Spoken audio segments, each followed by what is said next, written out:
Assalamualaikum warahmatullahi wabarakatuh. Selamat pagi dan salam sejahtera untuk kita semua. Hari ini adalah pertemuan kelima dari mata kuliah kewirausahaan dengan topik proses kewirausahaan dan perilaku perusahaan potensial. Nah, untuk itu saya ingin menjelaskan tentang pertama adalah mengenai proses kewirausahaan. Untuk menjadi seorang wirausaha, maka tentunya ada proses yang harus dilaksanakan. Kewirausahaan itu adalah merupakan kombinasi antara pikiran yang kreatif dan inovatif dengan tindakan atau langkah yang berani dalam mengambil risiko. Nah, Carol Nur mengatakan bahwa proses kewirausahaan atau entrepreneurial proses diawali dengan adanya inovasi. Nah, kemudian inovasi tersebut dipengaruhi oleh berbagai faktor, baik internal maupun eksternal, seperti pendidikan, faktor sosiologi, organisasi, kebudayaan, dan lingkungan.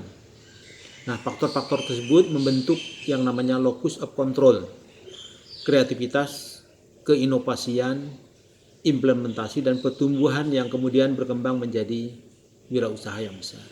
Nah, secara internal, keinovasian itu dipengaruhi oleh faktor yang berasal dari individu, seperti locus of control, ada namanya toleransi, nilai-nilai, pendidikan, pengalaman. Dan sedangkan faktor yang berasal dari lingkungan yang mempengaruhi diantaranya seperti model peran, aktivitas, dan peluang. Nah, oleh karena itu, inovasi itu berkembang menjadi kewirausahaan melalui proses yang dipengaruhi oleh lingkungan, baik organisasi juga maupun lingkungan keluarga. Nah, kemudian saya ingin menjelaskan mengenai faktor-faktor yang mendorong proses kewirausahaan. Thomas Zimmerer mengatakan bahwa kewirausahaan itu ada dalam dua tahapan. Yang pertama adalah tahapan awal atau perintisan, dan kedua adalah tahap pertumbuhan atau pengembangan usaha. Nah, kedua tahapan tersebut dalam proses berwirausaha ini terdapat dua faktor yang menjadi faktor pendorong.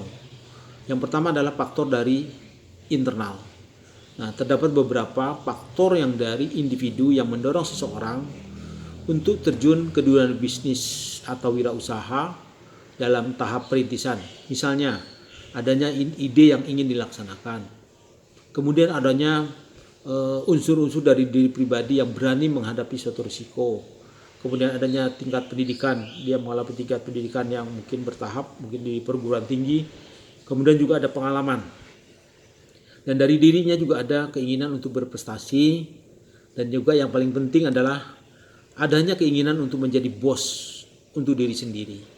Nah, kemudian tadi adalah faktor internal. Kemudian dari sisi faktor eksternal, ada dalam kaitan dengan proses untuk mendorong kewirausahaan. Ini pada masa perintisan ini juga bisa berasal dari luar individu, seperti faktor lingkungan, sosial, organisasi. Nah, apa yang mendorong seseorang dalam kaitan dengan faktor eksternal untuk terjun ke dunia bisnis? Yang pertama, adanya peluang, ketersediaan peluang. Yang kedua, pesaing dalam industri, adanya pesaing-pesaing industri yang mungkin kita ingin juga ikut bermain di situ. Kemudian adanya jejaring atau networking. Dan yang terakhir adalah adanya dorongan dari pihak keluarga, dan juga mungkin bisa saja dorongan dari apa yang disebut dengan kebijakan pemerintah. Nah, ini adalah tadi faktor yang disebutkan oleh Zimmerer. Kemudian dalam kaitan dengan tahapan kewirausahaan dan tahapan perintisan, ya, ada beberapa faktor internal yang mendorong seseorang untuk menjadi wirausaha. Yang pertama, kalau dari sisi internal adanya ide. Kemudian dia tadi berani dalam berisiko, artinya ada toleransi terhadap risiko, adanya keinginan untuk berprestasi, adanya juga unsur ketidakpuasan dalam bekerja, atau juga tadi yang ingin jadi bos diri sendiri adalah keinginan untuk merdeka. Nah, sedangkan dari faktor eksternal, ya tadi ada peluang, ada pesaing, ada jejaring, kemudian dari dorongan, ada kemudian dari kebijakan pemerintah, dan juga bisa saja dari faktor dorongan keluarga. Nah, dalam kaitan dengan proses kewirausahaan, beberapa faktor pendorong dari sisi internal, misalnya Seseorang yang menjadi wirausaha karena dia orangnya sangat berinisiatif.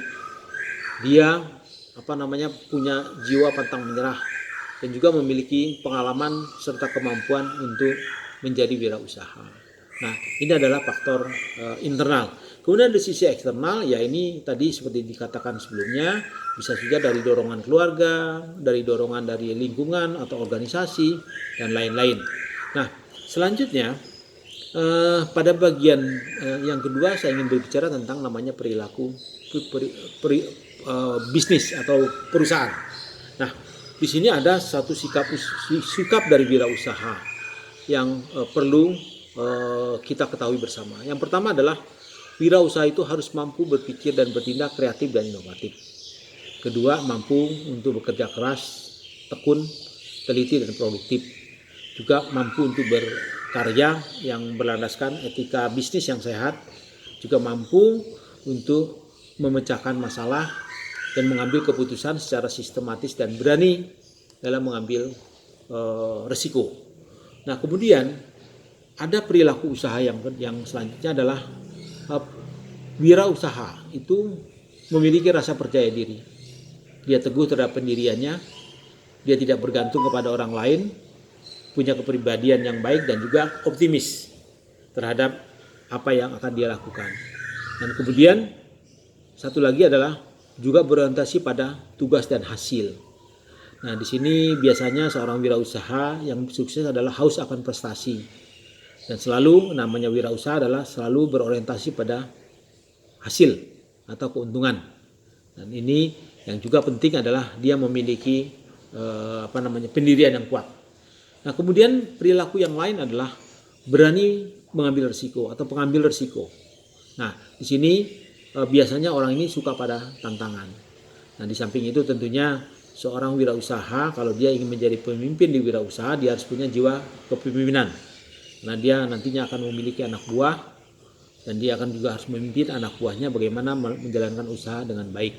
Kemudian ada lagi yang juga penting dalam kaitan dengan yang namanya inovasi, ya tentunya dia harus punya keoriginalan.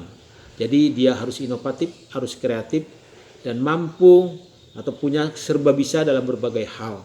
Dan juga tentunya mempunyai banyak sumber-sumber kemampuan atau kompetensi tertentu. Dan yang paling penting adalah perilaku wirausaha itu harus berorientasi kepada masa depan. Nah, di bagian yang terakhir saya ingin menyampaikan tentang keterampilan dari yang diperlukan bagi seorang wirausaha. Nah, di samping punya sikap dan perilaku yang saya sebutkan di atas tadi, tentunya dia harus punya keterampilan dasar seperti punya sikap mental dan spiritual yang kuat, memiliki kepribadian yang unggul, berinisiatif, juga mampu mengkoordinasikan kegiatan usaha. Nah, di samping itu tentunya ada keterampilan khusus yang harus dimiliki, yaitu seperti conceptual skill atau keterampilan konsep, yaitu bagaimana dia mampu untuk memiliki keterampilan dalam melakukan kegiatan-kegiatan usaha secara konseptual. Juga tentunya punya namanya technical skill atau keterampilan teknis. Nah, ini diperlukan dalam kaitan dengan bagaimana kita mengelola bisnis. Yang terakhir adalah punyanya human skill atau keterampilan bekerja sama dengan orang lain, baik dengan bawahan maupun sesama wirausaha. Demikian yang dapat saya sampaikan untuk pertemuan kelima. Terima kasih. Wabillahi taufiq wa hidayah. Wassalamualaikum warahmatullahi wabarakatuh.